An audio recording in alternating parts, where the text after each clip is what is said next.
देशात अनेक शेतकरी आपल्या शेतात सातत्याने नवनवीन प्रयोग करत असतात। आधुनिक तंत्रज्ञानाचा वापर करून शेतकरी भरघोस उत्पादन घेत आहेत। या कृषी क्षेत्रात पुरुषांच्या खांद्याला खांदा लावून महिला देखील काम करत आहेत।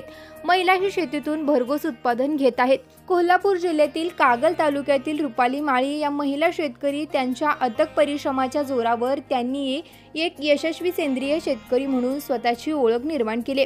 रुपाली माळी यांची कथा संघर्षमय आहे। स्वबळावर रुपालीताईंनी सेंद्रिय शेतीचा डोलारा उभा केलाय।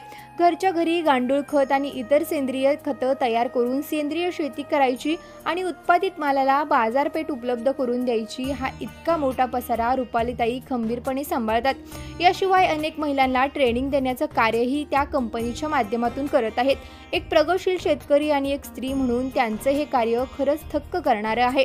सौ रुपाली माळी यांनी रासायनिक खतांच्या वापरामुळे शेतीच्या होणाऱ्या नुकसानाची जाण ठेवून सेंद्रिय खतं तयार करण्याचा निर्णय घेतला। सेंद्रिय शेतीचा प्रचार आणि प्रसार व्हावा, उत्पादित मालाला बाजारपेठ मिळावी यासाठी कंपनीमार्फत ट्रेनिंग सुरू केलं। कोरोनाच्या काळात ऑनलाईनची ही सुविधा उपलब्ध करून दिली। समर्थ ॲग्रो मार्फत केलेल्या सेंद्रिय खताला महाराष्ट्र, कर्नाटक, गोवा राज्यातून मोठ्या प्रमाणात मागणी आहे। शिवाय जीवामृत, जैविक खतं, गांडूळ खत, सेंद्रिय खत, जैविक द्रव्य, सेंद्रिय शेवगा, गूळ, काकवी, देशी गाईचं तूप याही त्या पुरवत आहेत। याबद्दल त्यांना अनेक पुरस्कारही मिळाले आहेत।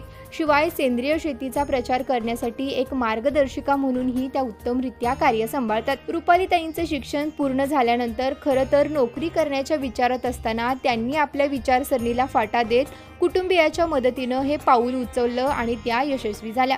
रासायनिक खतांचा वापर सोडून सेंद्रिय खतांची निर्मिती करून त्याच्या आधारावर सेंद्रिय शेतीचा हा व्याप उभा करणाऱ्या रुपालीताई खऱ्या अर्थानं सेंद्रिय शेतीचं आणि प्रगत कृषी क्षेत्राचं उज्ज्वल भविष्य आहेत। पारंपरिक मार्गाने रासायनिक खतांचा वापर करत शेती करणाऱ्या सर्व शेतकरी वर्गासाठी त्या मोठं आदर्श उदाहरण आहेत। रुपालीताईंच्या या यशोगाथेबद्दल तुम्हाला काय वाटतं कमेंट करून नक्की सांगा आणि असेच नवनवीन व्हिडिओ पाहण्यासाठी आत्ताच कृषी मंत्राला फॉलो करा।